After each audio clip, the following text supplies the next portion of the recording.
Hi there, I'm nicodehaan, and welcome to Living a Primal Lifestyle, where we explore a return to a more balanced and natural wild world. To recover our natural health and regain our rights and freedoms, I'm Ellen Dahan. It's a beautiful day in Durango, Colorado, 73 degrees, going up to 79.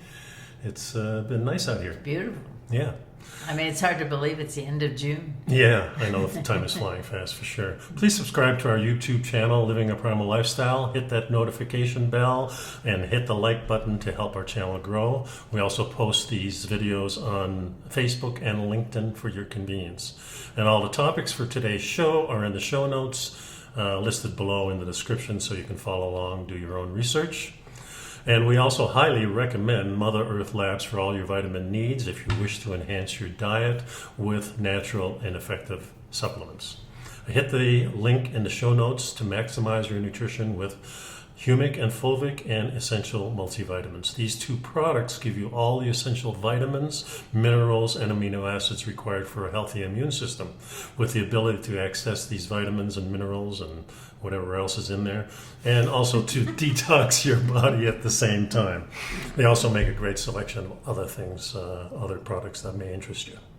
And today's show is called It's a Small World After All. Kind of reminded me, we were on vacation for the last week, and it's kind of like, you know, the world's spinning along, la la la. And I remember that going to Disney World and going to that small world, and it's all happy singing, everything's fine, you know, and we have all these issues going on, and that brought it to mind. So the first thing I think we should talk about is the Roe versus Wade situation, and this, of course, was a law that kind of protected people, giving them the right for abortion. No kind about it. Yeah. It was a Supreme Court decision that was the law of the land. And you have to remember there's a separation between the courts and the legislature. Mm-hmm. And that when a court makes a ruling, it's up to the legislature whether they want to change the ruling at a local level. Mm-hmm. If they don't like what the court did, they do have the power to make a law within their state. It's a difference between a case and a law. Yeah. So and the Roe versus Wade was a court decision at the Supreme Court level, so it was the law of the land. It superseded anything that would, in a state level, that would try and take it away. Right. So this is kind of versus states versus the national government in a sense. But I think the national government and that's regulated by our Constitution, I believe, right? Yeah. And I think our Constitution doesn't make any stipulation either way with an abortion. It just gives us a natural right to privacy. Abortion. No. It's the thing is that a really good law is general mm-hmm. and is applied reasonably right. and logically, and you don't ever list a bunch of things because there's always something left out, and then people find a loophole. Right, and that's really, so it comes up to the states, and this kind of reminds me of Europe, because every single country has a little different law about abortion, some restricting it, some... about a lot of things. Yeah, a lot of things, of course, but we're talking strictly about the abortion right now. So this leaves it up to the states, and my personal opinion, and that really doesn't mean much, but my personal opinion is that the states really don't have any regulation over our health either. Yeah, that's the underlying problem. Well, the other problem for me too is how much money you're going to throw at this stuff. You know, we're wasting a lot of money trying to regulate things that people are making a decision on. I think these decisions are tough enough. No. And the consequences are tough enough. So we don't need to be throwing people in jail for trying to help people. I don't think anybody's out there sinisterly trying to make people abort if they don't want to. No, it's going to be a personal decision. So me being a man, I probably think deep down I really don't have a say in it, because it's up to the woman to make a decision.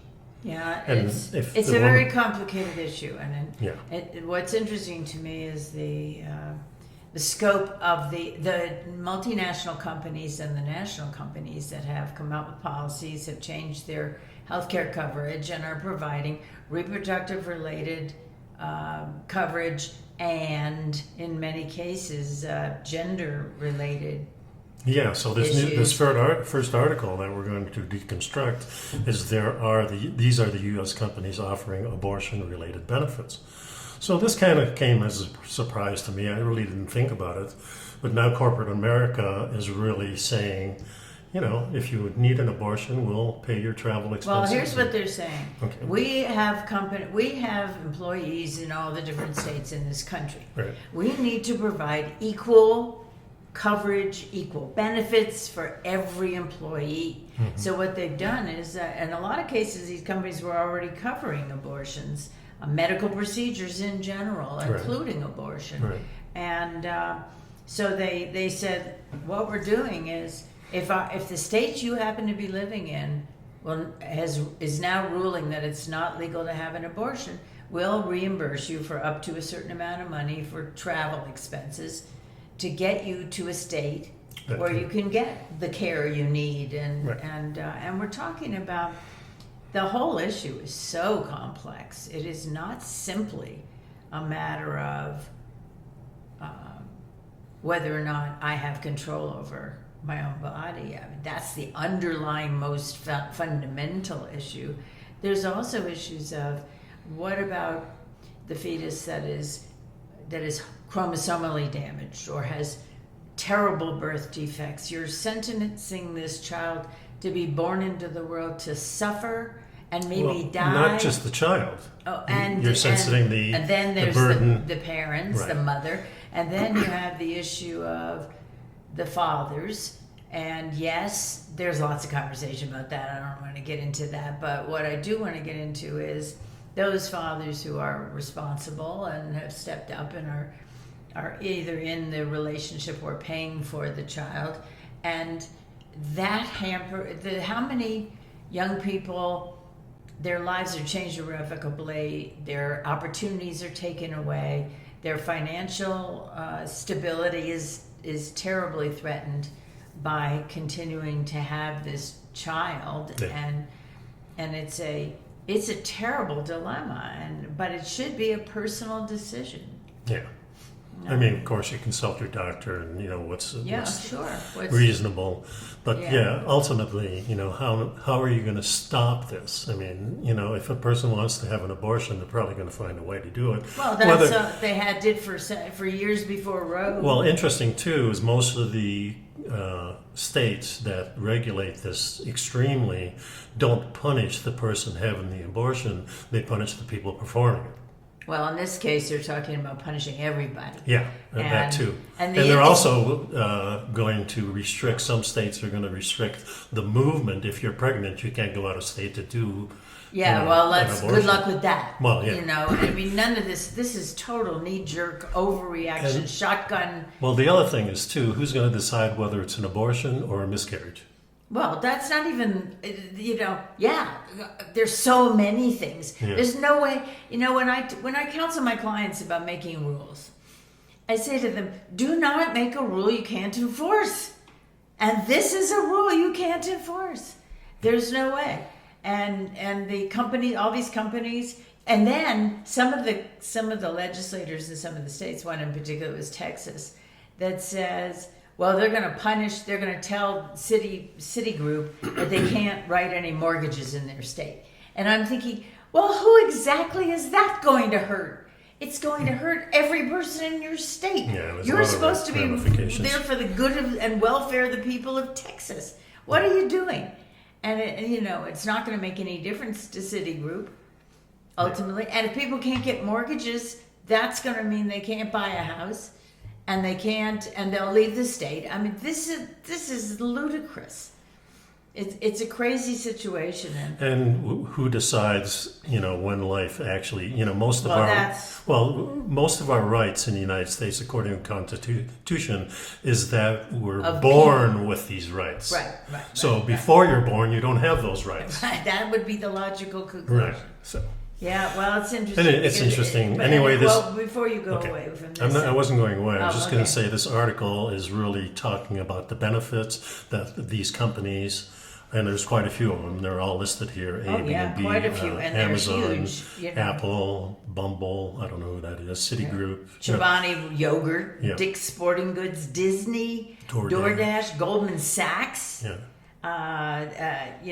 JP Morgan. Morgan Chase, Levi Strauss, Lyft, the rideshare company, Microsoft, Netflix, Patagonia. There's just Starbucks, Salesforce, that's a huge company. Zillow. Yep. And these companies are saying, and they're also saying this coverage, and for example, Levi Strauss says, coverage and travel reimbursements for all forms of medical care that are not available in your home state. Yep. And that includes reproductive health care, abortion, and then there are some that are saying they're also covering the dependents who are covered under the healthcare policies. And this also, Netflix covers cancer treatments, transplants, gender-affirming care, or abortion included in the coverage. And who knows what this is going to lead to, whether other things are going to be involved. Well, there were also state attorney generals and prosecutors all over the country who have said, no way, I'm not enforcing this. Anybody comes before us, we're not bringing any charges. Yeah, which means, are they going to be charged with something? Well, and that's the problem there. One company was even paying bail for anybody who was covered who got arrested as a result of going along with this policy. A lot involved in this, but I think we've said enough about it to make up your own mind. It's a very disappointing decision for many reasons. It really set us back, and it's like we're now in Back to the Future, Yeah. I remember when I got out of college and was part of the women's movement, and all this was going on, and all these rights were being protected, and women were trying to get equality with the men, and I had high hopes, and it just seems like we just haven't succeeded, and now we're going backwards. Well, now it's up to the states, and now it's up to the people to change the mind of the legislatures. Which maybe is what needed to be done in the first place. Maybe the government, the national government has no right to say to a state, you can't regulate this. So I don't know. Well, I think the underlying problem is this. People have totally confused pro-choice with pro-life. This is any person who supports your right to make a medical decision about your body is pro-choice. Yeah. And the problem is helping people clarify their thinking to understand that allowing abortions in this country has nothing to do with well, when does life begin? I mean, Yeah, for me, it never ends and never begins. It's always there. It's a philosophical question, Yeah. and it's really important.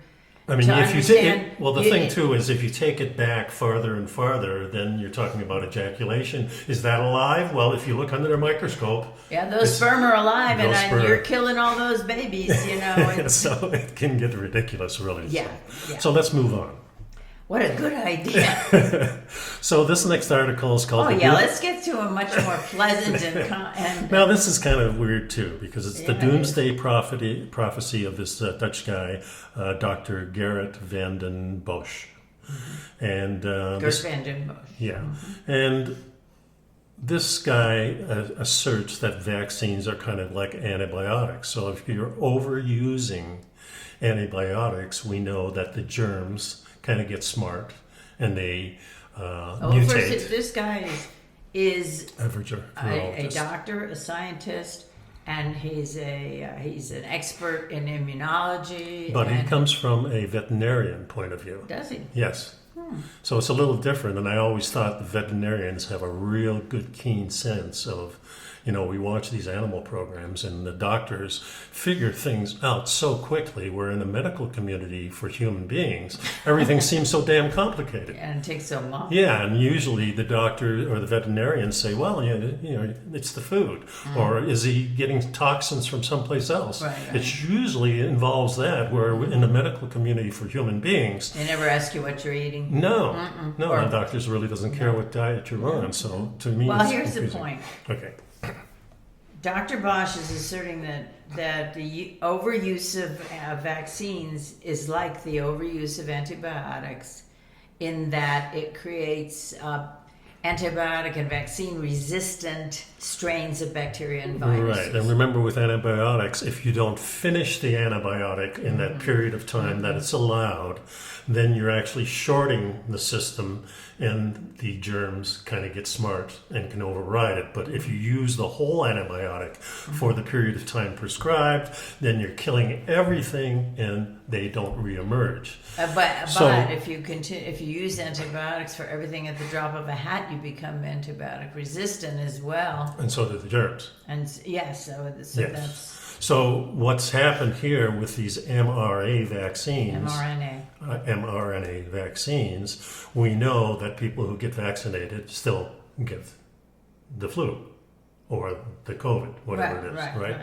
And so this is paper after paper has been published. Well, we know this. We know everybody who's had. But the point, we're not making this up. This is not our original thoughts. This is straight out of the research. Well, getting back to our original thoughts, when we first talked about the pandemic about 1.5 years ago and started analyzing things, we thought that these types of vaccines would probably leave the door open to get reinfected. And we thought that probably wasn't a good idea in the first place. Yeah, it's been very complicated, and as the information and the data has now been emerging, they're seeing more than obviously 2 years ago. Yeah. There was a panic and people were rushing to try and do something because they feared the end of the world. And in real life, what they actually did could end up being the end of the world as we know it, just because of the economic impacts, the social impacts, the health impacts, the emotional. Remember what we talked about in the beginning of this pandemic? We thought that if the virus was made to stick around longer and longer because people are immunizing themselves, now what happens is these variants come about. But if you let it go through the population rather quickly, and most of these viruses go through in about a 9-month, maybe 15-month period of time, maybe even shorter in a lot of cases. So they go through, they're gone, everybody gets immune system because of and it's pretty much proven now that if your natural immunity, especially in children, is very good, then you're not going to get this. The reinfection rate is really, really low. With the vaccines, it doesn't seem to be the case. So his point is, the doctor's point is that the mutations are there because we've lengthened the time that the virus is alive.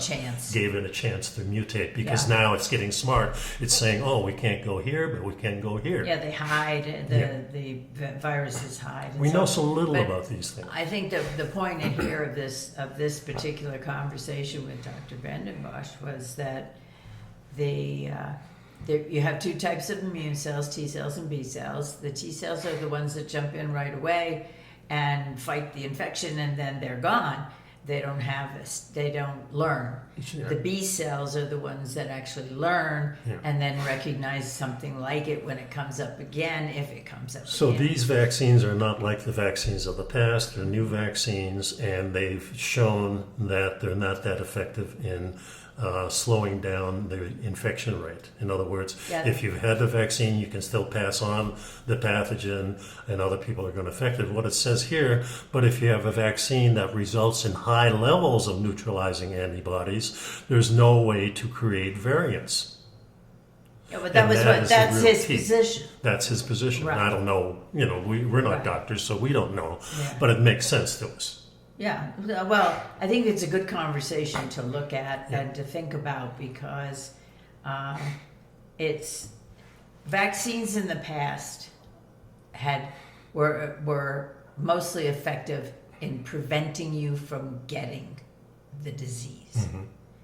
This vaccine, for whatever reason, and it could be that just the COVID virus was such that it was structured in a way, Or is the vaccine structured in such a way? or did the mRNA delivery system alter it in some way? Well, It's all new technology.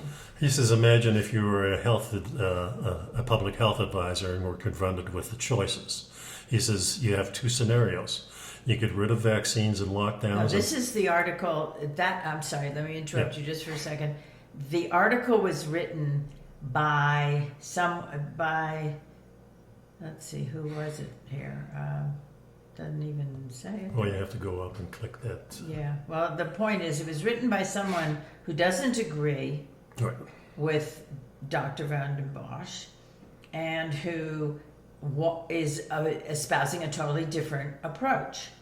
So he has distilled it down to Two scenarios. Two The scenarios. first scenario being you get rid of vaccines and lockdowns and allow the virus to spread practically unimpeded through the population, killing more and more people, leaving many with long-term health consequences. he Well, says. what happens? As the virus spreads, it mutates here and there, and new variants of concern emerges. And maybe at this point, it validates the doctor that a new kind of vaccine that works in a completely different way and eventually allows us to curb the vaccine, maybe. All right, well, wait a minute. Let's think about that for a minute. Yeah.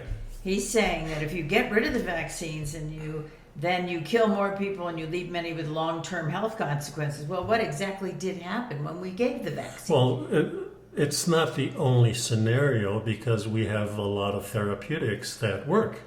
No, I'm just saying So- that this is not a logical statement because instead of you would substitute, you give out the mRNA vaccines and you leave many people with long-term health consequences. That is what happened.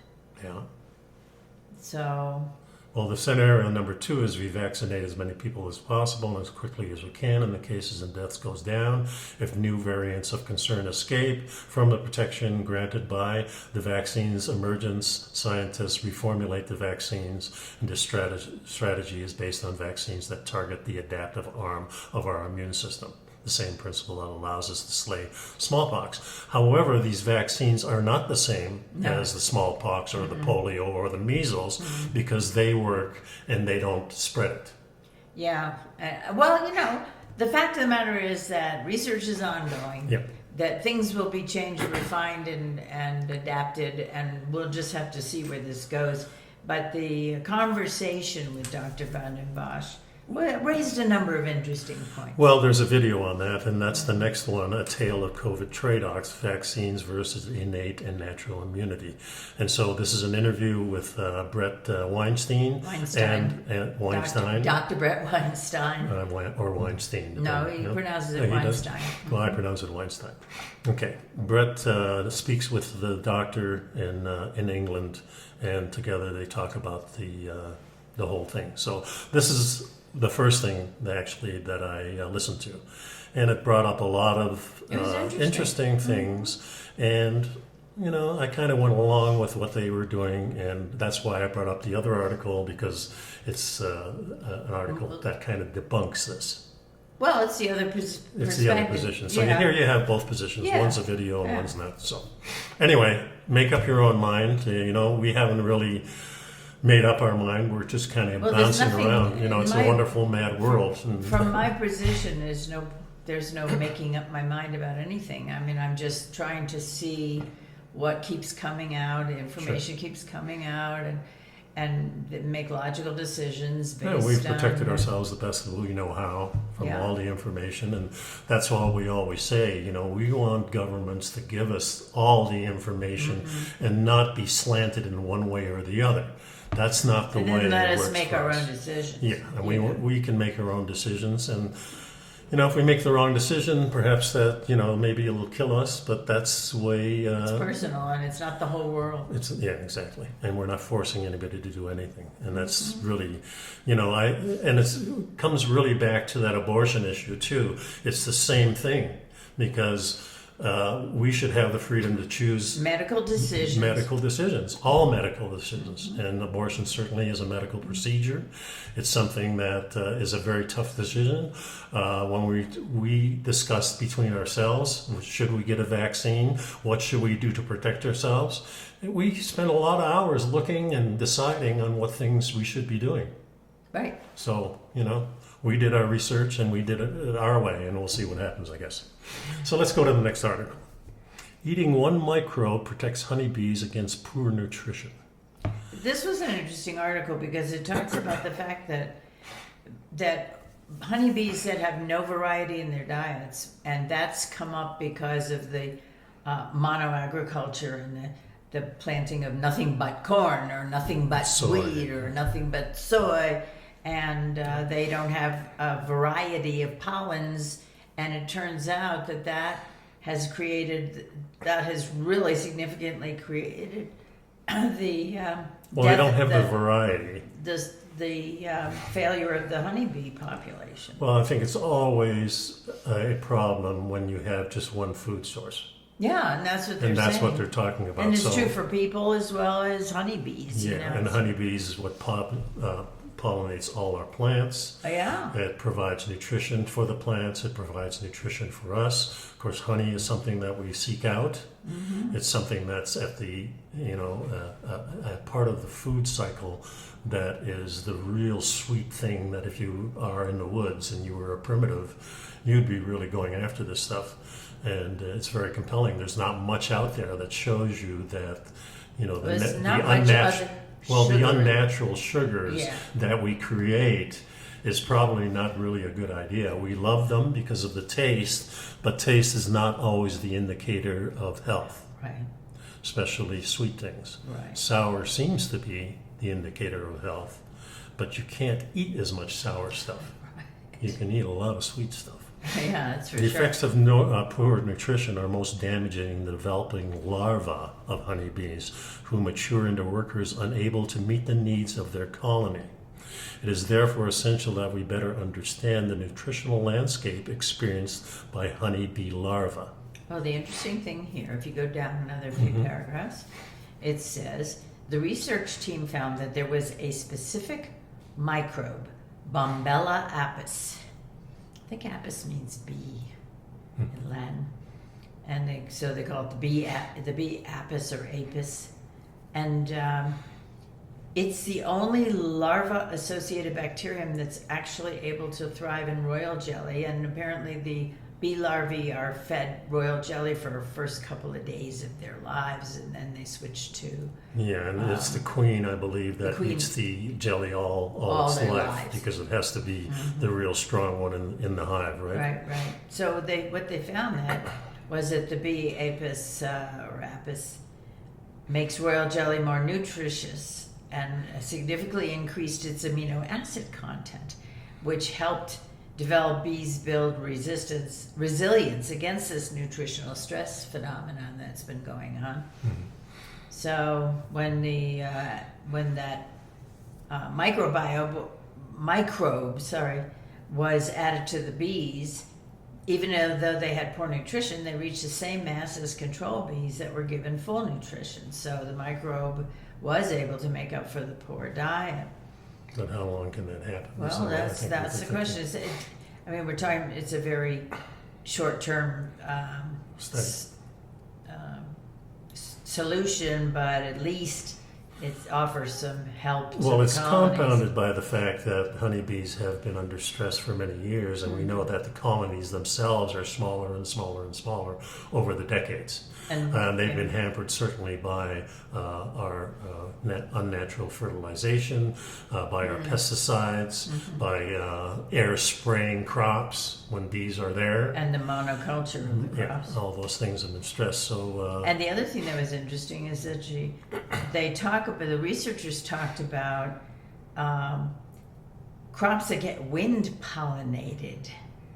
So the bees aren't involved with them at all. And if you've got acres and acres and acres of the monoculture crops like corn, there's no place for the bees to get their pollen or their nectar. Yeah, because corn doesn't have a flower in a sense, right? Yeah. Right. Yeah. It's wind pollinated. I Yeah. never actually thought about that. Yeah, I didn't either. So that's the way they pollinate it, and the bees aren't even involved in that. So yeah, we're stressing them out in many different ways, and this is an indication of where we're headed. I think nutrition-wise. Lots of, again, it's an example of unintended consequences or somebody not thinking through the process, where you think, okay, great, let's just plant all this corn and let's make it genetically modified so we don't have to worry about putting weed killer in it or whatever, and they don't think about the consequences for if there are no bees pollinating any plants.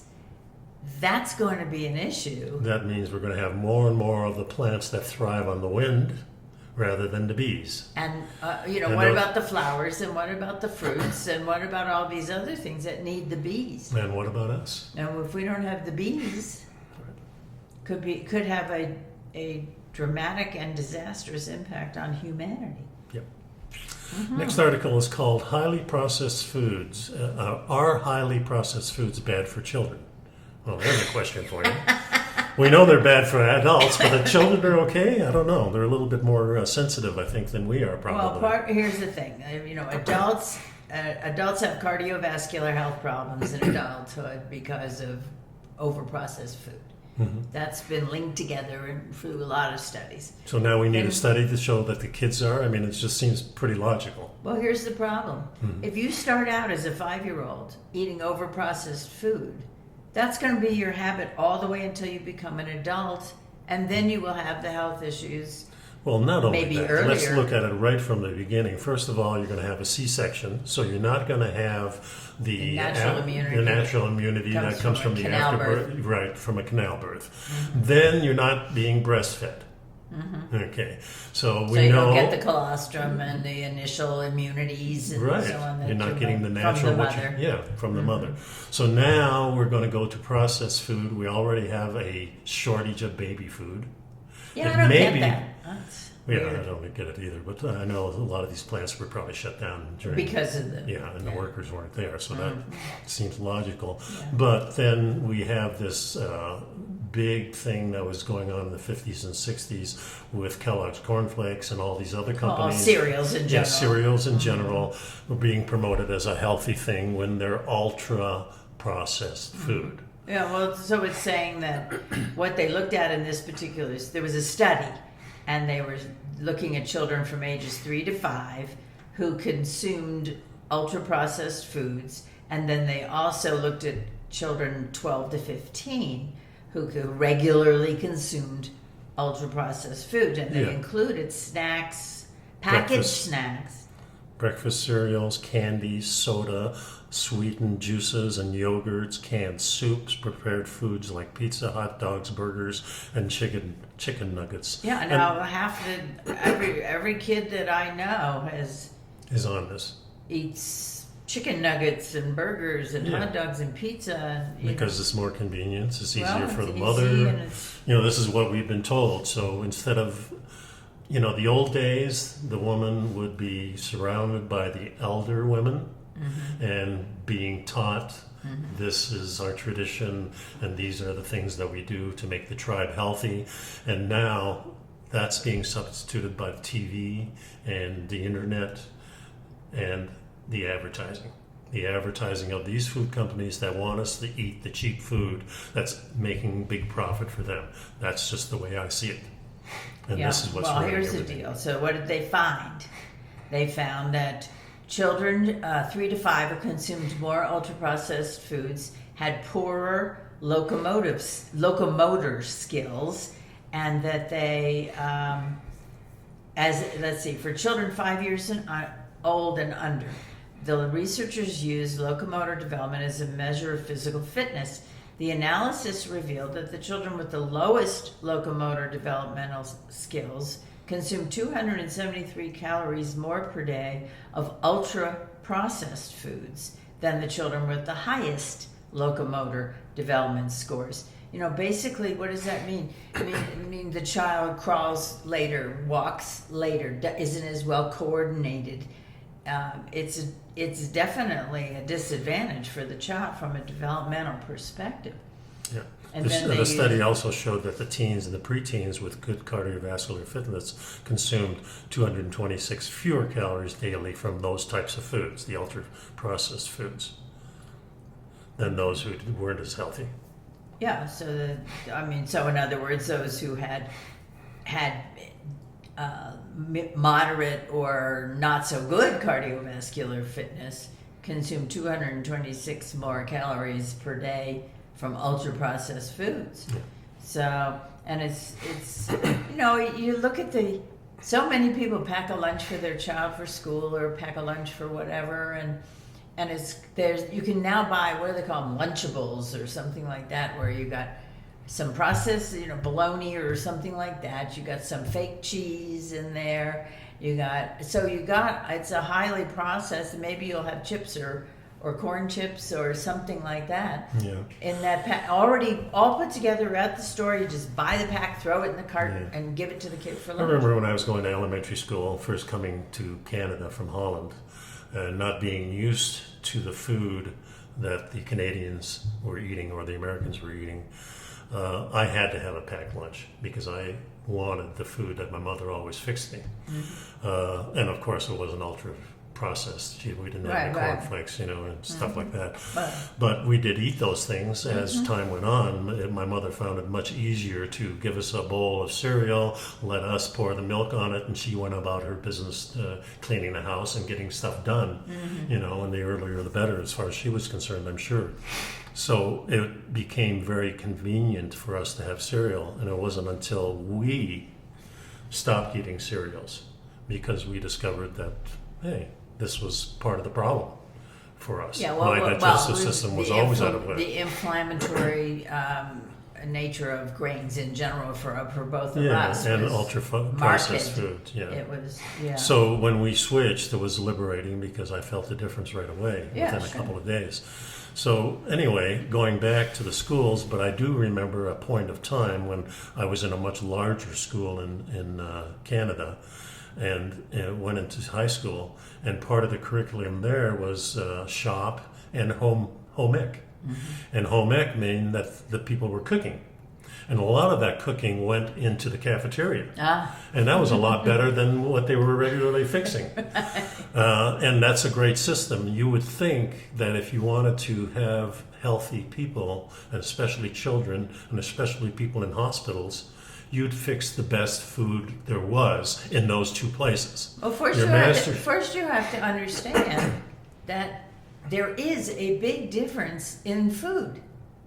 And you have to understand, and the fact of the matter is that in a school, you're feeding hundreds of children. You got to get them in and out of there in 40 minutes, whatever it is. It's all, what can you throw together quickly in large quantities, baked beans or mashed potatoes or, whatever it is. And it's not, in the past few years, there have been some movement in the more nutritious food at the schools, but it costs more money.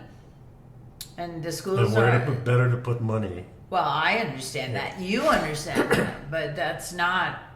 But the corporation providing the food doesn't care about that. No.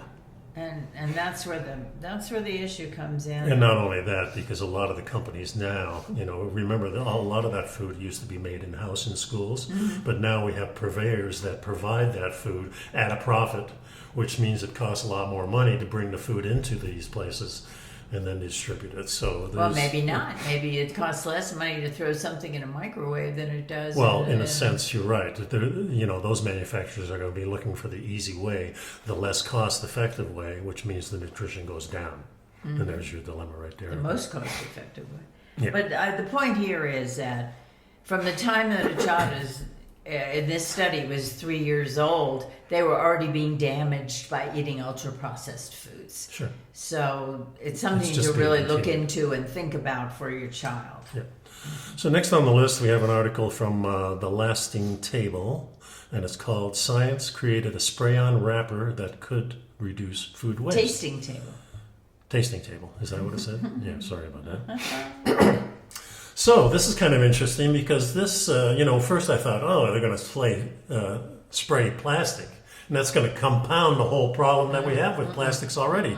But this is actually something that is made, it's an antimicrobial spray that does everything that regular cellophane does. It keeps food fresh, prevents spoilage, blocks pathogens and bacteria. It even protects your dishes on the way to the next dinner. If you're carrying a dish to a neighbor's house or something. Right. But then what is this stuff made out of? Well, it's actually a spray-on wrapper. It's starch-like biopolymer fibers are quickly spun into a small heated turbine-like dispenser, then sprayed out in a web where the fibers then can latch around your food. And they say that the spray is cost-effective, non-toxic, and it's water-soluble, so you just wash it off when you're ready to eat. Right, so you have to wash everything. The key thing is, what if you're carrying a stew? You're not going to wash the stew. Well, apparently, even if you eat this stuff, it's not bad for your health. Well, here's one thing. For example, if it's lying across the top of the bowl, that's not a problem. It doesn't touch the food. But if you're going to spray it, it's kind of conform. Yeah, I would think. Yeah. I don't know. So you better wash the things too. Maybe put a cover over your food. Carry it in a dish that has a cover already and it's recycled and whatever. Well, according to the Encyclopedia Britannica, I didn't know they were still around. Oh, I'm sure they are. True cellophane is made from a cellulose film. Cellulose film, a plant cell structure made of glucose. While this is a plant-based in theory, they say it's actually cellophane has steadily evolved to include synthetic polymers and other plastics. Even buried in the soil, it takes a lot of time. A single layer of coated cellophane up to 120 days to fully break down. They're saying that this new starch-like biopolymer fibers decompose within 3 days when buried in the soil. Yeah, and that's the real boon to this, because the other plastics go on and on for hundreds of years in a sense. Well, we have been talking about the microplastics for at least a couple of shows previously, and they're saying, per the National Geographic, single-use plastics like cellophane and bottled water, I think the water bottle, basically, the biggest sources of microplastics in the environment. And then microplastics have been detected in everything from the bellies of whales, in tiny plankton, in the seafood people buy at the grocery store, in the water you drink. The Science Times estimates we down approximately 39,000 to 52,000 particles of microplastic every year. And if you include the microplastics that can be inhaled from breathing because they're in the air, the number jumps up to 74,000 particles. And the question, nobody really knows what the long-term ramifications are of ingesting the microplastics. Right. So this may be an answer to that partially. So it sounds like a little better system. At least reducing the number of plastics. And if it breaks down in the environment in a couple of days, that's a lot better than years and years. And we know the problem we've had with that. So, but I was fascinated by the questions that are being asked here about these microplastics, because things you don't think about. Do they get excreted from your body? How much of them gets excreted from your body? Do they get stuck somewhere? Do they get stored somewhere? Do they accumulate in certain organs? And do they pass the blood-brain barrier or placental barrier? Yeah, there's the real thing right there. Those are many questions. So this seems like it's a better answer. And as human beings, we always seem to do that, hopefully. Yeah, well, here's the other article was hitchhiking viruses can survive on microplastics in fresh water. Yeah, so this is another aspect to the thing that I don't think they've considered. Maybe scientists have looked at this, but it certainly hasn't been in the news. All we've been talking about is that we're inhaling plastics, we're drinking plastics, we're eating plastics. But now, is that plastic harboring other viruses and things like that? And it seems like that's an interesting. So they're saying really in this article that the viruses have a better chance of evolving and staying alive in these plastic. They're kind of just covered in plastic, and they grow in there and multiply. And then when the plastic is maybe released out of the water and dried up, these viruses can reemerge. Well, actually, it says that scientists have proven for the first time viruses can survive and remain infectious by binding themselves to plastics in fresh water. The rotavirus, which causes diarrhea and an upset stomach, was found to survive for up to 3 days in lake water by attaching itself to the surfaces of tiny beads of plastic pollution, of the microplastics. Yep. So in other words, if you went swimming in the lake, You can breathe it in. you could, even on your skin, or whatever, if Possibly. it's in the water, it's still alive, and it's possible that it could affect you. Yeah, it says here, even if a freshwater treatment plant is doing... Wastewater treatment plant is doing everything it can to clean the sewage waste. The water discharge still has microplastics in it, and when they're transported down the river into the estuary and end up on the beach. Yeah, and we don't know how well the viruses would survive by hitchhiking on the plastic, but they do survive, and they do remain infectious. That's pretty scary. Yeah. Researchers tested 2 types of viruses. The lipid coat, Those with an envelope, which is called a lipid coat. And the other ones are the rotaviruses. Well, and the ones in the envelope are like the flu viruses. Okay. And the ones without are called enteric viruses, such as the rotavirus, the one we just talked about. Yeah, and they're successfully bound to the microplastic and survived. Viruses can also bind to natural surfaces in the environment. And this is pretty scary stuff. This is kind of like they can make a movie out of this for sure. I can see that coming next. Watch HBO. Anyway, microplastics are they talk a lot about these giant mats of plastic bottles and beer can holder, the plastic strips around the beer cans and stuff that are out in the ocean. They're trying to clean up some of that. Yeah, and there's lots of different companies now finding some really unique ways of getting those things, but that's mostly recycling them, and that's mostly at the surface and maybe 6 feet that's down. big pieces. Now we're talking about these tiny little pieces, microscopic exactly bits of plastic that are everywhere. Well, let's go to a higher note. That would be good. This is called ganja chicken. Poultry raised on feed, water, and cannabis. Here's an idea. An organic farm in northern Thailand has been feeding chicken cannabis for over a year now. Chickens cannabis for over a year now in a bid to keep the chickens off antibiotics. So that seems like a pretty good idea. We talk about antibiotics, and we know there's an overuse in that. So is this actually working? So the researchers at the Department of Aquatic and Animal Sciences in Chiang Mai University, I don't know if I'm pronouncing that right, but began a unique experiment using cannabis instead of antibiotics. In the feed. Yeah, they crush the cannabis as added to the feed and water that the birds consume. And they withdrew all the antibiotics and medicines they were using for the poultry. So I didn't understand this paragraph. It says... Yeah, I didn't understand it. The researchers did not know exactly why mortality rates in cannabis-fed chickens are similar to those of the antibiotic.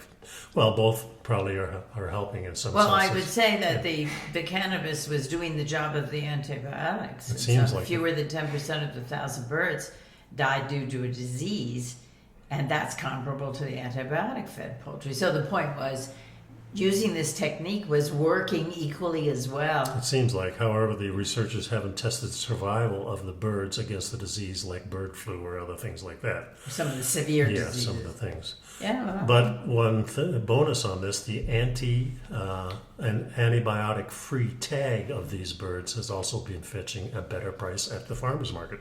Of course, that's assumed. Thailand actually recently legalized the sale of cannabis products.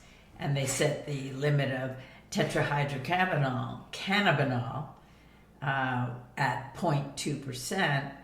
So the chickens were actually fed as much as 0.4% of THC to see the impact. They showed normal behavior. Quote, even though the researchers did not rule out that the chickens were feeling high. Yeah, how do you tell if chicken is high or not? Well, the downside of this, with regards to that question, if you get can you get high by eating this kind of chicken? The answer is no. That's not a downside. Oh, I thought it might be. The question would be, if you got high, that would be a problem. If you didn't want to, for sure. Yeah. So it apparently the THC metabolizes in the chicken's body before it's slaughtered. So even if you were to consume its meat, there's no traces of THC left. Well, we'll see what happens. Maybe we'll go by the cannabis store, and if they got a chicken in there, maybe we can see what's going on. See in if it there. spreads to the United States. Yeah, who knows? But I thought that was a cute. I like little the thing. title, Ganja Chicken. It's ganja chicken. I'm sure there's going to be a strain somewhere along the line. And reggae music playing in the background. Exactly. That's what I'm looking for. Okay, so the last article is artificial photosynthesis can produce food without sunshine. Very cool. So this is kind of the future when things go bad, human beings find a way to grow crops and things like that, and inside without lights. Well, we've talked from time to time and just sort of in passing about going underground and surviving. Which our ancestors apparently did, because there's a lot of cities underground in many, many parts of the world. Right. And if you listen to the catastrophe cycle on Suspicious Observers, we think this might be coming this century, where again we're going to have a problem with the sun throwing off things that are not good for the environment and for us and for anything else that's living. Mass coronal injections. Yeah, so the way we survived this in the past is going into caves and going into underground cities. Mm-hmm. And if that happens, now we have a way we have to be able to grow food. No, exactly right. And we talked about hydroponics, but if there's no water, there's not enough water, no electricity. But they're talking about using a two-step electrocatalytic process to convert carbon dioxide, electricity, and water into acetate, which is the form of the main component of vinegar. Yeah. Food-producing organisms then consume the acetate in the dark and grow. Combined with solar panels to generate the electricity to power the Catalysis, yes. This hybrid organic and inorganic system could increase the conversion efficiency of sunlight into food up to 18 times more efficient than some food. So it seems like if you're going to use solar panels, you're using the sun anyway. Right. So that might be a problem if the sun is novaing or sending out mass ejections. Or if you're underground and you don't have access to the sun, so maybe lamps. But how are you going to?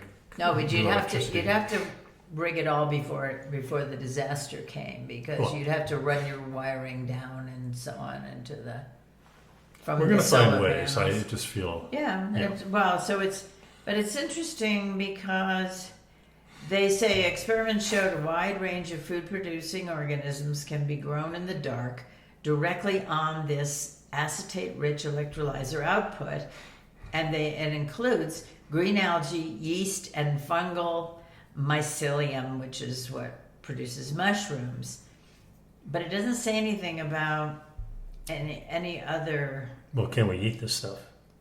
Well, you could eat mushrooms, for example. Sure. You could eat algae. Algae can be formed into food. And animals can too. And there's plenty of animals and lots of fish that feed on those things. That's right. So this is just the beginning of it.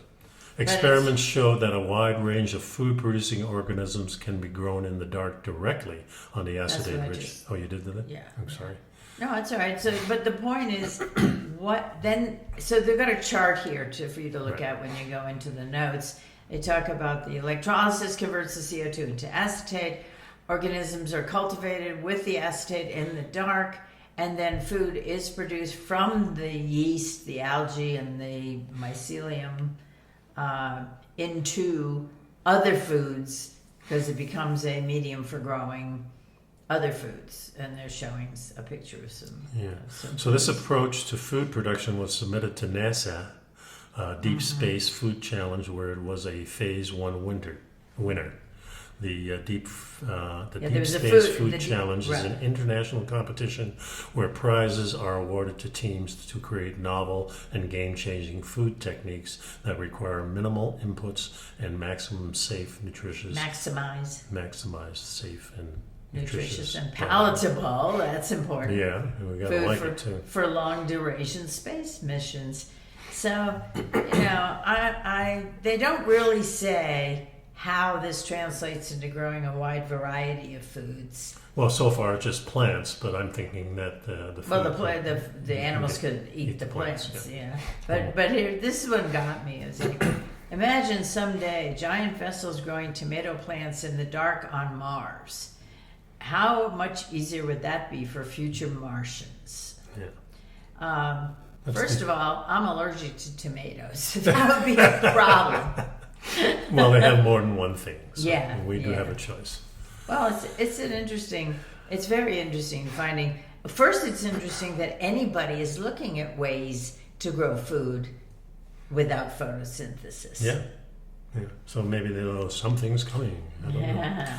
Anyway, last week we were in Idaho. Mm-hmm. And I just kind of want to talk about this. This is such a beautiful country.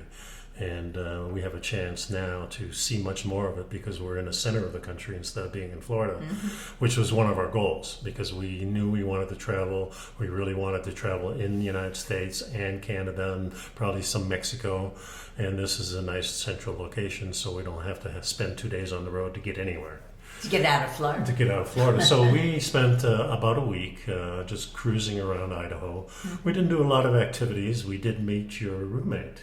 Yeah, from college. I hooked up with my sophomore year college roommate, and it's so interesting. It was great. It was great to see her. It's been 56 years since amazing. Since we saw each other. I think what it comes down to is, in my adult life, my current life, I'll stop and talk to somebody and I'll find out things about them, where they're from and what they do for a living, or are they retired? Do they have kids? Are they, where do the kids live? Do they have any grandkids? What do they like to do in their spare time? Where do they like to eat? Just so many questions. You get to know a person. And when I was 19, I didn't ask her anything. I didn't find out anything about her. In fact, I don't even remember. It was a suite at college in the dorm, and I don't remember. I remember two of the other roommates. Don't remember their names. I remembered one first name, and those people have long gone out of my life. And even high school. You were friendly with a bunch of people in high school. They went their way, you went your way, and you really have nothing in common at this point, for the most part, unless you make an effort. Yeah, or you're taking some of the same classes, or maybe you make an effort same, to have something in common, to become friends. And it was just a very interesting experience, and. Well, I think just being in a dorm in college is probably an interesting, something I never did because I was working most of the time. So I was working my way through college and didn't have that time. But I know a lot of people that did, and I think it's very beneficial. It's your first experience kind of out of the house with strangers. Yeah, they're your age and they probably have similar interests, but I never got to experience that. But we did one time, maybe 15 years ago or 10 years ago, go to Canada and see one of my old buddies that I grew up with and went to high school with. So this was a similar experience for you. It's I felt very strongly that after the shutdown and then after the very slow coming out of that it was very, very important. I spoke to a lot of people. I emailed a lot of people. I was on Facebook with a lot of people. But it's not the same as actually seeing them, as being in the room and sharing energy with them. Right. And I felt compelled. We're going to Idaho. She lives in Boise. It was time to reconnect. Yeah, that was a great thing. I enjoyed it. Yeah, we enjoyed it very much. It was. And Idaho is a great place, a lot of wilderness. Gorgeous. I mean, that's the amazing thing about our country and probably the world. There's places that there's still a lot of wild wilderness, and it's just gorgeous, and being out in it is just I think the biggest challenge, well, first of all, it was so gorgeous that we went along this, we took as many scenic byways as we could and stayed off the highways for the most part. Kind of followed the rivers, the Salmon River. Well, there's two huge rivers in Idaho. One is the Salmon River, one's the Snake River.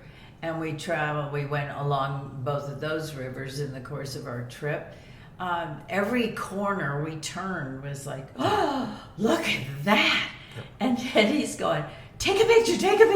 Well, I have now got, 4,000 pictures in my phone that look so similar. I mean, from Colorado, from Idaho, from Utah. the striations in the rocks, the colors, and the. Well, it just goes to prove that But it's picture gorgeous. it is worth 1,000 words, but it's not the same as the experience. Yeah, exactly. sure. So- It's great to look at, and at some point I stopped taking pictures. Yeah. As the bugs on the windshield were showing up better than the landscape. Yeah, so that was our adventure, and we have another adventure coming up in a few weeks in July, around the middle of the month to the end Third of the week. month. Third week of the month, we're going to be gone. We'll still be doing a show, but we're going to be seeing our friend Mark Abell, who is Colorado Bigfoot on YouTube, and I've shared many, many experiences over the last 6 years with him. Well, this will be the 6th year, I believe. And we really look forward to going out and seeing Mark, because when we go into the woods, it's a little different than going into the woods here. There's a lot of experiences that we've had over those last 5 years, and we're looking forward to more. And we'll certainly bring you some of that, and we'll be taking some videos and our experiences. If you've ever seen the show Exhibition Bigfoot, which we watch. Expedition Bigfoot. It's about the closest thing to our experiences. Except they don't show the structures. They don't. Well, they did. There's a couple little, episodes. very little. Yeah. Very They don't pay as much attention to it. But when you go into this whole different world and you see these structures, and you start hearing the hooting and the whistling and the shaking of trees and the knocking, rocks go flying by. Yeah, things like that. It's a unique experience, and we look forward to it every year. It's good to get in the woods anyway. Yeah. So, anyway, that's our show. We'll be back next week and all month pretty much. So, I hope you guys enjoyed it. And if you have any comments, you can put them in the show notes. Yeah. Below the show notes on YouTube, you can send us an email. I've got that in the show notes too. So and Google some of these subjects, because there's all kinds of articles out there that are of interest. Yeah, and this is not the only side of the equation. We try to deconstruct these things as best we can. But, our aim really is to bring you some entertainment, to bring up some of these subjects that are dear to us, and to kind of figure out, is this the way to go? Is this not the way to go? Make up your own mind. We don't know. And be well. Take care. Bye-bye now.